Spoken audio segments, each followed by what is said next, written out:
Excellency Giorgia Meloni to deliver a keynote address. Over to you, ma'am.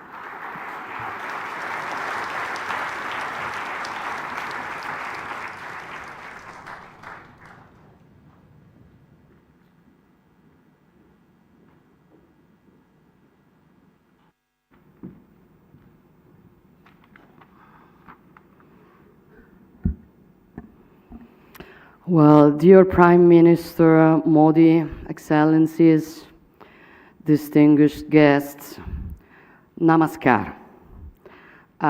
It is an honor for me to inaugurate this year's Raisina Dialogue and to do so in front of such an extraordinary audience, an audience that includes representatives from across the G20, with whom Italy shares a special responsibility to find solutions to our common global challenges. With this in mind, well, I would like to take this opportunity to share my appreciation for Prime Minister Modi's hard work on handling a complex, reiterate Italy's full support to its success. I am told that the name of this international conference comes from Raisina Hill here in Delhi, from which the government is granted a broader view of India's capital city. In troubled times like today, this is, I think, a fitting metaphor of the vision that we as leaders, thinkers, civil servants need to adopt. It reminds me of the Palatino, the Campidoglio, and the other hills on which our ancestors founded ancient Rome more than 2,000 years ago, from which an extensive network of roads connected different provinces, leading from the center of the Italian peninsula to very diverse cultures. And I think that it is also the way we need of doing politics today. When I was running for the electoral campaign, I said that I didn't want to climb the institutions to gain power. I wanted to climb the institution, for it is the only way that you can have a better view, best solutions. And that is exactly what I see today.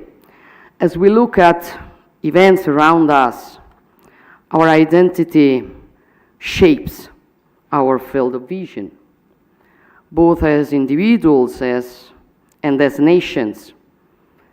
Identity is shaped deeply by geography, and at the same time, our thoughts could be shaped by provocation. Here I would like to try to interpret in a positive way the very interesting question posed by the organizers of this conference, and I will start from the word provocation, which could certainly be considered as an affront to our sensitivities, but also as a spur to think in a different way. A challenge to accept the challenges of uncertainty and turbulence, for nothing is more certain than the uncertainty of our historic times. This is definitely the era of uncertainty, and at the same time, a period of unprecedented turbulence, and we need to stand tall in considering our common challenges. We need to stand on the hill to take a deep breath and see our lands and seas and their problems in a more enlightened way. We need a lighthouse in the storm. That is why opportunities like the Raisina Dialogue are so precious in times of accelerated and confusing events, which risk to be governed only with superficial thoughts and hasty actions. Therefore, let's go back to the fundamental factors, including the geographical one of our identities, and considering some important similarities between the wide and profound wealth of the Indian and Italian ancient cultures and contemporary interests. I wonder if one can speak of the concept of peninsularity, which could have a place next to those of insularity and continentality. Italy is deeply European. Our roots and history, they are European. And together with the nation across the continent, we've built Europe's identity through the centuries. Yet all of Italy's long coastlines are bathed in the Mediterranean, the natural environment where the Judaic, Christian, and classic roots of Europe have developed. Geography has shaped our culture, our outward projection, and our growth as civilization. And much like India, the peninsular factor has given us a crucial resource, being both a continental and a maritime nation. A key advantage, making us natural platforms for trade, logistics, and the dissemination of culture and science. For centuries, our maritime flows have looked towards the south and to the rest of the Mediterranean, which remains our natural neighbor, and with whom we are continuing to build mutually beneficial relations. This is the spirit enshrined in our vision, also dubbed the Mattei Plan for the Mediterranean and for all the African continent, with its growing population, challenges, and opportunities. A vast region which has also the resources, starting with energy, which are so crucial for Europe, but which should, first of all, benefit the peoples who are the owners of these commodities. Our objectives are simple: ensuring prosperity, peace, and lasting friendship through collaboration on an equal footing. A collaboration aimed at providing tangible benefits for all, without predatory ambitions, without coercion, economic or otherwise. In those first few months of my tenure, I gave priority to developing equal partnership on common priorities such as energy, and Italy is working to be the bridge connecting the Eastern Mediterranean, Africa, and Europe. Producer countries should benefit from their resources for their own prosperity and stability. Green energy, hydrogen, and electricity will more and more be locally produced for their own citizens and for Europe. Much like the energy transition, the digital transition is also based on connectivity. Data are the energy of our digital societies, and they will flow from India to Europe across the Mediterranean and Italy. The Blue Raman project will link the Indo-Pacific to our European economies. In the past, the Alps at our north protected Italy, but they were also the area of connection to the rest of Europe. Likewise, the Mediterranean Sea was for centuries a sort of blind alley, the extreme appendix of the Atlantic Ocean. Human progress and ingenuity, however, made the impossible possible. A change in geography, a passage from the Mediterranean to the Indo-Pacific through the Suez Canal. Today, the Mediterranean is really the sea in the middle, the basin which stands between the two major maritime spaces of the globe, the Atlantic and the Indo-Pacific. Italy, with its peninsula, which lies in the very center of the Mediterranean Sea, continues to be in every way a fully integrated part of the Euro-Atlantic community and of the cultural and political West, but it is more and more projected towards the Indo-Pacific, regaining the history of our maritime republics and of Marco Polo, especially after the opening of the Suez Canal. The laws of physics, starting with the communicating vessels, are those of trade. The impact of such a shift are hard to exaggerate. 150 years later, as the Indo-Pacific has become a crucial center for gravity for the global economy, 40% of the EU's foreign trade passes through the South China Sea, and much more transits through the Indian Ocean. Our two regions are more interconnected than ever before. Together, we account for 70% of global trade, and the EU has become the biggest investor in the Indo-Pacific, which contributes to two-thirds of global economic growth. The world's oceans connect us. They are essential to global commerce and our way of life. Today, shipping makes up 90% of all international trade, and freedom of navigation is crucial for our economies. Global interconnection has enabled our economies to cooperate and flourish, but it comes at a cost, especially in times of turbulence within the international community.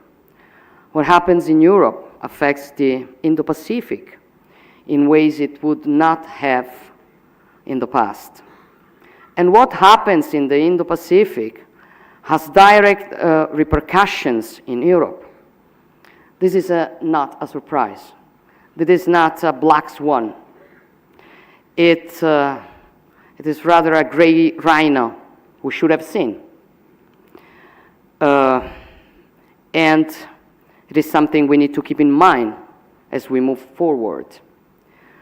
This implies a new approach on how we work together. We need to see the world through progressive lens, to focus with the same level of attention on both long and short-term dynamics.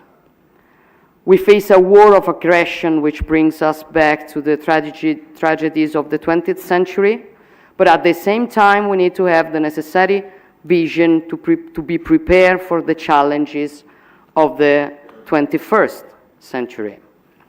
The COVID-19 pandemic shook the foundation of international trade and mobility, exposed profound weaknesses in the resilience of global supply chains and in globalization as we knew it.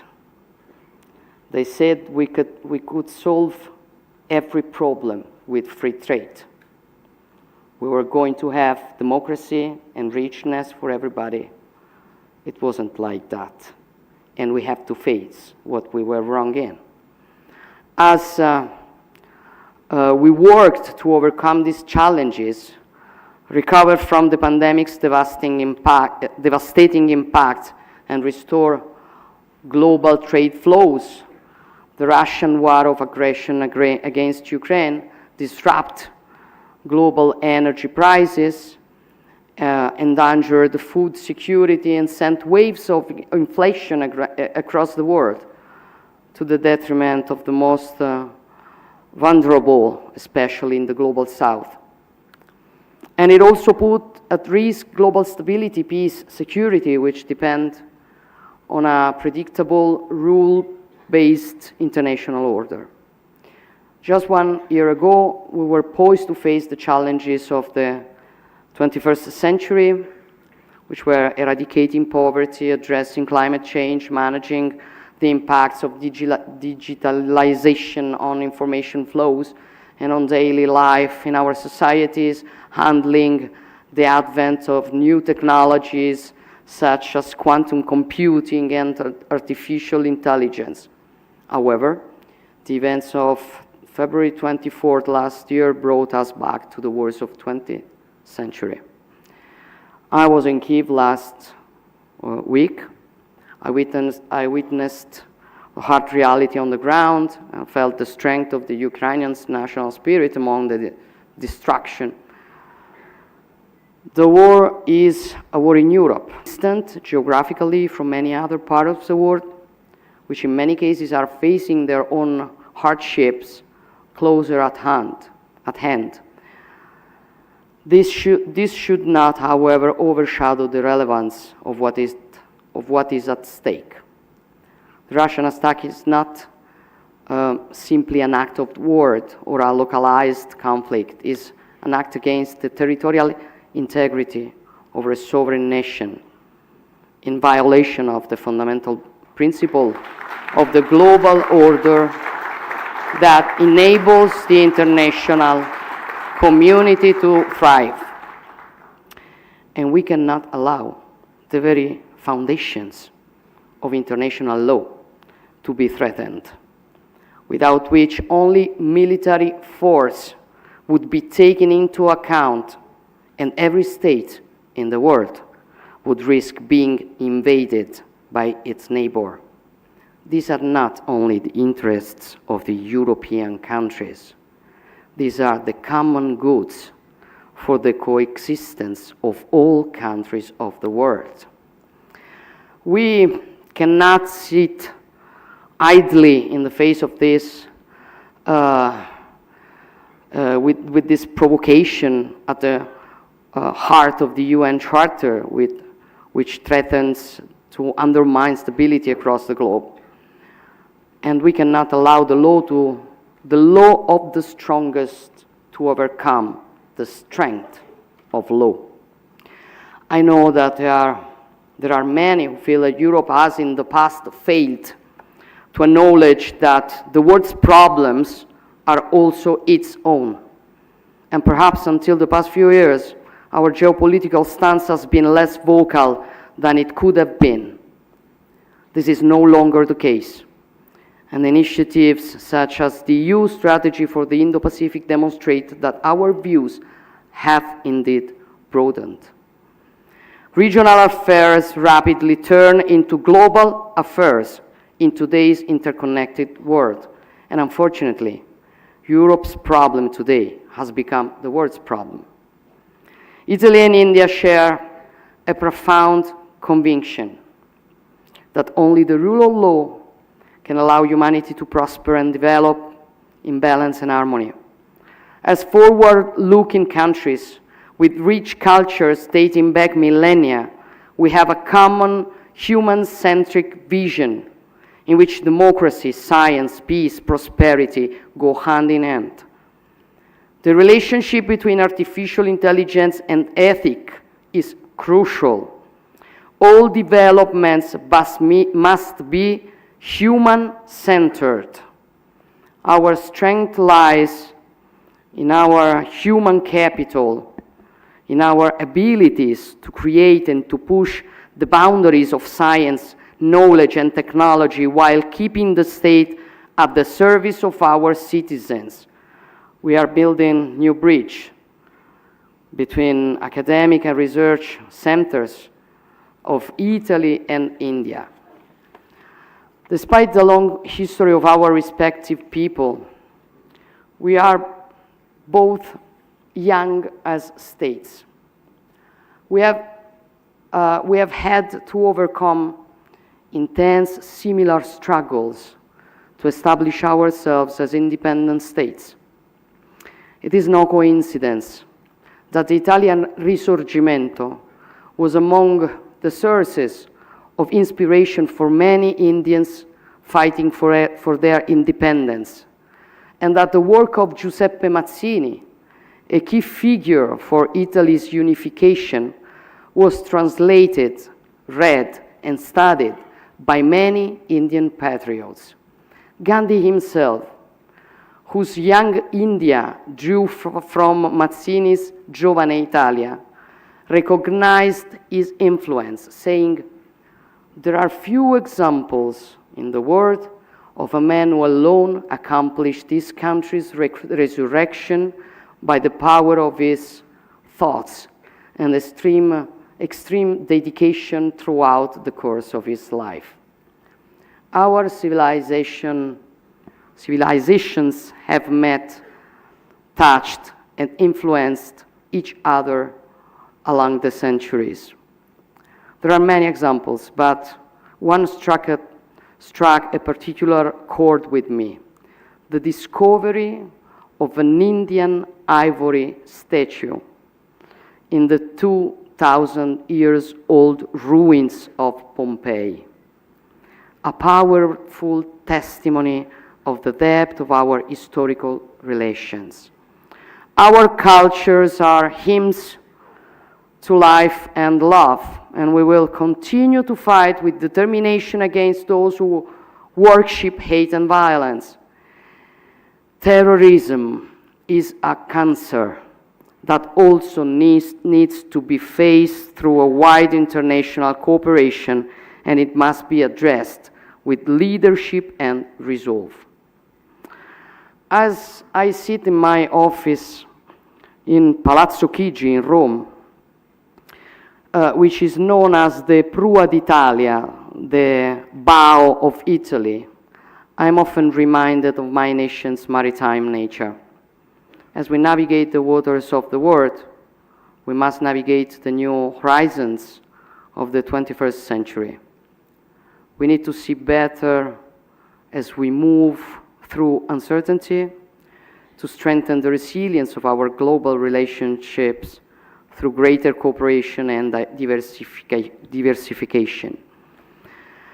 It is true that, as the title of this year's Raisina Dialogue reminds us, we are weathering a storm, which is a terrible storm, that is making it difficult for our ships to sail through crosswinds and violent waves crashing on the surf. And fear has crept into their crews, and even the most seasoned sailors are hard-pressed to make the right decisions. Those who are at the stern, carrying the responsibility of their crews and of their ships, they can make the difference. And this is precisely the choice we as leaders have ahead of us, either swaying into turbulent waters or guiding our ships towards the safety of a friendly harbor. Our compass is our common endeavor to protect the shared human values that form the basis of our coexistence.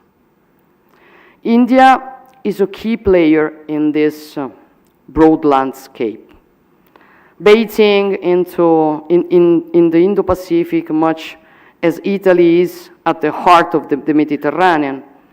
And our two countries have important contributions to make together. This is why Prime Minister Modi and I have just announced the scaling up of our bilateral relations to a strategic partnership. Building on bilateral tools and broader programs such as the EU Global Gateway, Europe and the Indo-Pacific, but also Latin America and the African continent, are enhancing their collaboration on all fronts, from connectivity to infrastructure and fair and sustainable trade, while keeping in mind the strategic priority for all of us, which is the energy transition. And this will be a key element in the global fight against climate change, to which we all need to contribute with different tasks and responsibilities. We have to do it bearing in mind our responsibilities towards the future generation, but also to our citizens today, and we need to do it in a balanced way. Each country has to do its part. Failing to do so, it would have a profound impact on humanity worldwide, directly through food shortage, drought, extreme weather events and other disasters, but also indirectly through new conflicts arising from climate-induced migrations and transboundary disputes over scarce resources. The need to accelerate the energy transition has been compounded by the energy crisis, which has highlighted the vulnerability of economies across the world. It has, however, also shown that global coordination on climate change is not a zero-sum game, but a true shared interest. The same is true for technological development and dissemination, where Indian countries throughout the Indo-Pacific have a central role to play, given their highly skilled workforce, their resources, and their strategic position along the global value chains. Our ability to work together on renewable energy, green hydrogen, circularity, and the twin transition will determine our success. And it requires a functioning international order. And this is something that we, humans of the 21st century, cannot do without, and that we need to nurture and reaffirm at every turn. The governance of multilateral organization must be updated, but the cornerstones of multilateralism cannot be put in question, as they are also the cornerstones of peace and freedom. Let us not feed the false metaphor of a world divided, the West against the rest. The unshakable unity in the face of the growing threat to international peace and stability goes well beyond the Western interest. It is a common interest. And this is, I believe, a key message that could emerge from the Indian G20 presidency, as well as from the Raisina Dialogue. A message of hope, a message of unity. Every nation can be a lighthouse, with the wealth and pride of its tradition and identity, which somebody would like to forget or hide or kick. But we are nothing without our roots, our rights, and the capability we have to recognize them. They depend from our tradition. And who wants to kick our tradition, our identity, wants to kick our rights. So it's an important struggle that we are facing all over the world. And I know that on this, we do agree the same point of view. Lighthouses do not obscure each other, but they can shine together and help all of us to navigate in these troubled waters. Thank you very much.